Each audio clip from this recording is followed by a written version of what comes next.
আমার সোনা মহাচুককে নিয়ে কোনো অসুবিধা নেই, সরকার পেপার লিক করেছে তার উত্তর সরকারকে দিতে হবে, এই বিষয়টা ঠিক আছে। কিন্তু এখন ব্যাপার হচ্ছে যারা বলছে সংসদ উপরে ফেলে দেবে, তাতে শিক্ষা ব্যবস্থার সাথে এর সম্পর্ক কোথায়? আবার একজন মহিলা সিজেপি প্রোটেস্টের মঞ্চে এসে গান করতে পারছে নাম रहेगा আল্লাহ কা, এর সাথে শিক্ষা ব্যবস্থার সম্পর্ক কোথায়? কুণাল কামড়ে মঞ্চ থেকে এসে বলেছে যে সীতার পতি, সীতাকে উল্লেখ করে ব্যঙ্গ করে কথাটা বলেছে, এর সাথে শিক্ষা ব্যবস্থার সম্পর্ক কোথায়? এই যে কথা বলেছে এর সাথে শিক্ষা ব্যবস্থার আসল সম্পর্ক কোথায়? তোমাদের যদি অ্যাকচুয়াল নিট প্রোটেস্ট করতে হয়, তা তোমরা রিলিজিয়াস ব্যাপারকে কেন টেনে আনছো?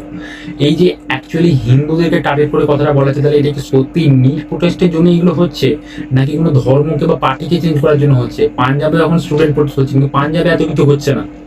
পাঞ্জাবে না তো প্রোটেস্ট হচ্ছে, পাঞ্জাবে না তো কথা ওঠানো হচ্ছে, এইসব কথা হচ্ছে না। এসব হচ্ছে দিল্লিতে। দিল্লিতে আছে এখন বিজেপি সরকার। তাহলে কি একটা নির্দিষ্ট পার্টিকে বা একটা নির্দিষ্ট ধর্মের ব্যক্তিগুলোকে টার্গেট করেই প্রোটেস্ট?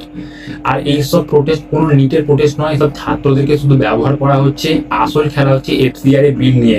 এফসিআর বিল হচ্ছে ফান্ডিং আটকানোর বিল, যে ফান্ডিং গুলো বিদেশ থেকে আসে, এবং এই এদের মতো প্রোটেস্টগুলোকে ফান্ডিং দিয়ে বহুত সাহায্য করা হয়, যাতে তারা এগুলো সরকারকে চেঞ্জ করে বা পাপেট সরকার বসানোর চেষ্টা করে, যেগুলো নেপালে বা বাংলাদেশে হয়েছে। এই সব খেলা, এদের নিটের কোনো ব্যাপার নেই, এগুলো সব ভুল। নিট এরা কোনো প্রোটেস্ট বা এরা কোনো ছাত্রদের ভালো চায় না।